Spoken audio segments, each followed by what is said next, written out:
All right, there we go.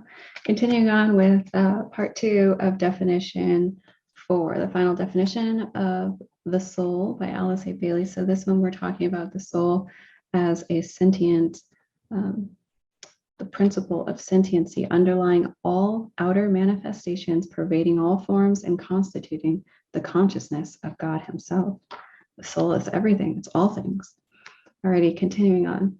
So every form and manifestation does 2 things. First, it appropriates or is pervaded by as much of the world soul as its capacity will permit. So we will have as much soul as we can permit. The atom of substance, the molecule or the cell, all have soul, but not in the same degree as has an animal. And an animal has a soul, or has soul, but not in the same degree as has a master, and so on up or down the scale. The second form in manifestation, the second thing that forms and manifestations do is, through the interaction between the indwelling soul and the form, 2 things occur. A, sentiency and quality are expressed according to the type of body and its point of evolution. Again, we're specifying here that there's degrees to this.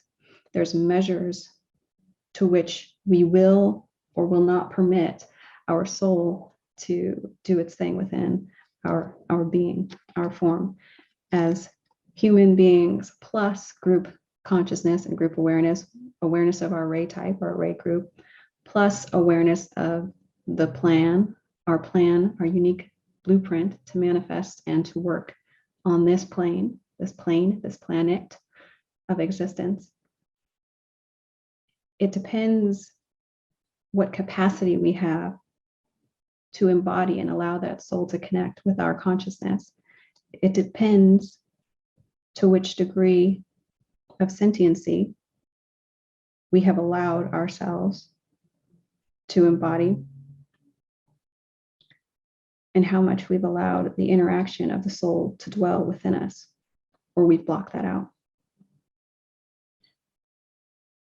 And the type of body and our point of evolution is what determines that. There's cycles of larger evolution, and there's those mini cycles that we go through when we evolve within ourselves. Saturn cycles are the 30-year cycles. When you hear astrology people talk about the Saturn return, so that's going to be one of the major lessons. You learn the Saturnian lessons through the cycles of Saturn. Saturn is known as father time. It's also a father energy. It keeps and restricts from us. So what we have in our chart in the location of Saturn, our placement, it's going to show us what is going to be kind of our lesson throughout that 30-year cycle. And when you have your Saturn return, you usually receive the gifts of having learned those lessons of that first 30 years of experience. Carl Jung also mirrored after this, was saying the different lifetimes and life cycles where different changes happen. So he was talking about, the cycles of being a child, an adolescent, an adult, and et cetera, et cetera. And the point is, whether we acknowledge it or not, there's a continuum that the animals and the vegetables are on. There's also one that we are on as human beings. And we have certain initiations or rites of passage throughout our life that welcome us through the door to the next level of consciousness and the indwelling of the soul and the ability to act out the plan. Or there is the resistance of soul, the self with the capital S. And then there's that disconnection, that distortion, that cutoff from those certain advancements. So let me read just that second part. I feel like I'm really close, all up in the camera. Hi. Sorry. Okay, let me retry this again.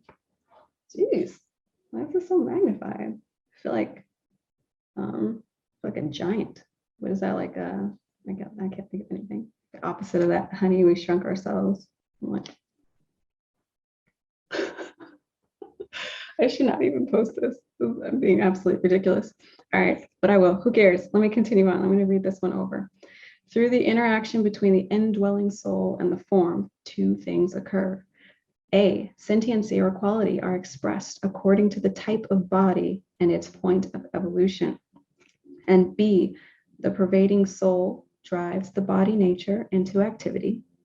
The soul drives the body nature into activity and forces it forward along the path of development, and thus provides for the soul a field of experience, and for the body the opportunity to react to the higher soul impulse.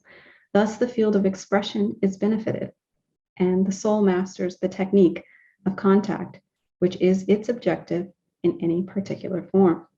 So people say, what's the purpose of this? What's the meaning of it? Life is meaningless. There's no connections. There's no right. There's no wrong. There's no good. There's no bad. So those are concepts that are created in this construct that allows for the permission to understand duality and to understand what it means to rebel and to reject ideas, what it means to renounce.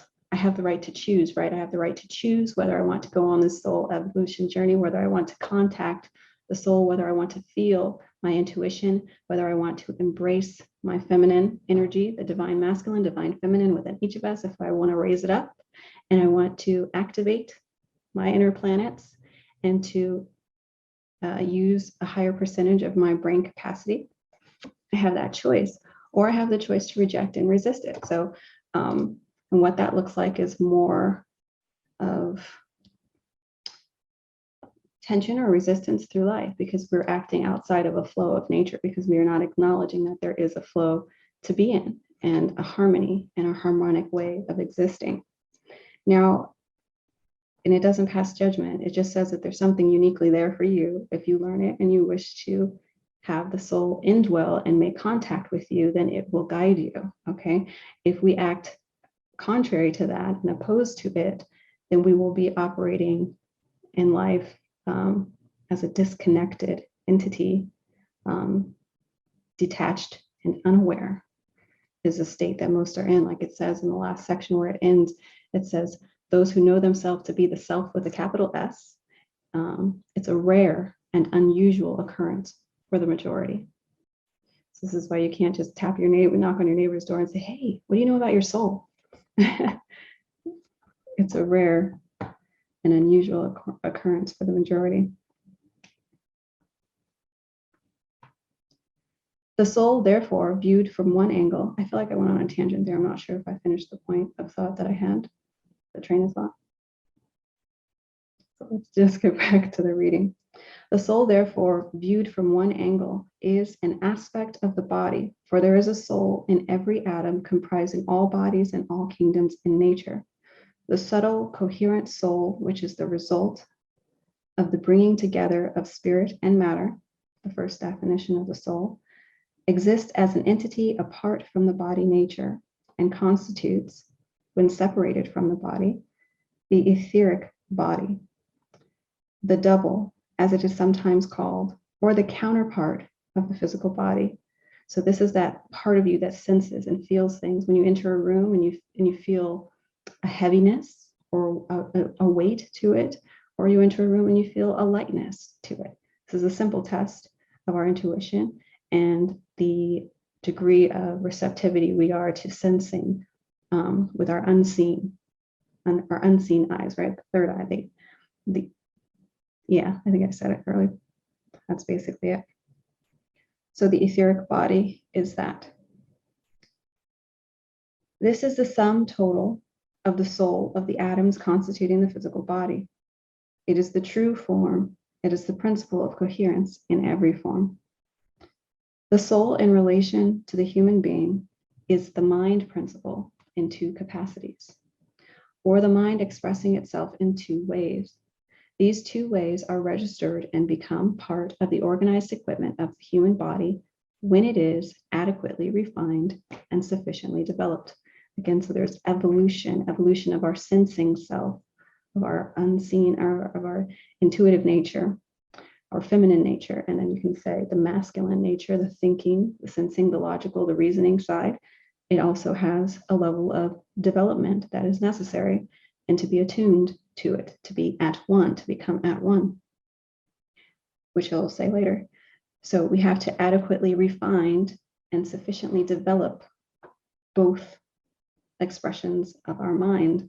One is the lower concrete mind, the mental mind, body, the mental body, the chitta or mind stuff. So all of the chatter, all of the mind chatter, that's the lower concrete mind. And second, we have the higher spiritual or abstract mind, our ability to ponder on higher things.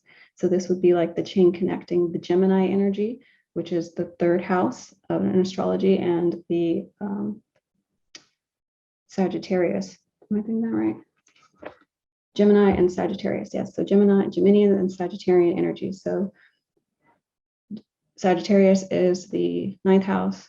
It's the higher mind. So the college, the upper school, where we learn about higher things, philosophy, things like that. It also is about travel and being far, going off to different distant lands and understanding things, bigger picture ideas, exposing yourself to more than what we normally do in our day-to-day. And Gemini is the opposite. It's the lower mind, but not a lesser mind. It's the small things, like when you're a child and you're very inquisitive and you ask a million questions and you study all things and you don't really have to take the time to master everything. The Sagittarian is known as like the sage, the wise one who wants to dive deep and get the degrees and the higher, certificates of something. I am an expert in this.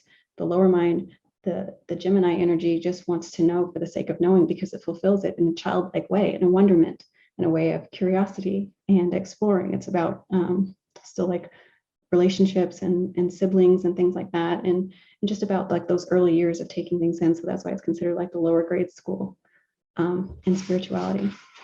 And this is the part that we all develop in terms of our mental self and the capacities of expression for the mind, the lower mind or the higher mind. These two aspects of the soul, its two basic qualities, bring into being the human kingdom and enable man to contact both the lower kingdoms in nature and the higher spiritual realities. The first, the quality of mind in its lower manifestation, is owned potentially by every atom and every form and every kingdom in nature. It is a part of the body nature, inherent and potential, and is the basis of brotherhood, of absolute unity, and of universal synthesis and divine coherence in manifestation. It is what connects us all, that mental energy. So that's why we have what's called a hive mind, because we can all tap in and connect to this frequency that's constantly going on in the background. We've got all these radio waves and these Wi-Fi signals and all of these other things, and all of the negativity that certain people are broadcasting, or the fear energy, or the happy energy, the love energy, and all that stuff is simultaneously swirling through, and it's got us connected to it in a brotherhood, in a system, a network. Just like those Wi-Fi cables and everything connect themselves so that you can hear that frequency when it's attuned to it. Those people that are hive connected into those certain frequencies are living and operating on that brotherhood. And so you just need to establish and understand consciously which brotherhood frequency that you want to invite in and manifest on. The other, the higher aspect, is the principle of self-awareness. And when combined with the lower aspect, produces the self-consciousness of the human being. When the lower aspect has informed and pervaded the forms in the subhuman kingdoms, and when it has worked upon those forms and their latent sentiency, so as to produce adequate refinement and sentiency, the vibration becomes so potent that the higher is attracted, and there is a fusion or atoning. This is like a higher recapitulation of the initial union of spirit and matter, which brought the world into being. A human soul is thus brought into existence and begins its long career. It is now a differentiated entity. It's a good place to end that one there. So that was a powerful section where I was talking about it. So it's like you're creating a signal between yourself, your lower mind, and your higher mind. And it's not in a physical place right here. So it's about the things we think upon in a reactive way, the mind stuff, the chatter, the everyday things, and then the things that are of the higher realms. It's a choice. And when you invite that energy in to recognize that there is a bigger picture, that there is meaning, that there is something that we did not know and understand in a certain way. We want to invite ourselves to explore that. It's like a signal that's being activated to where the higher mind can communicate and connect and create a frequency match for us to receive the soul. And then the journey or the career of the human soul begins. Cool stuff. All right, thanks for watching this video. I'm going to cut this one off here, and I'll see you in the next one. Take care.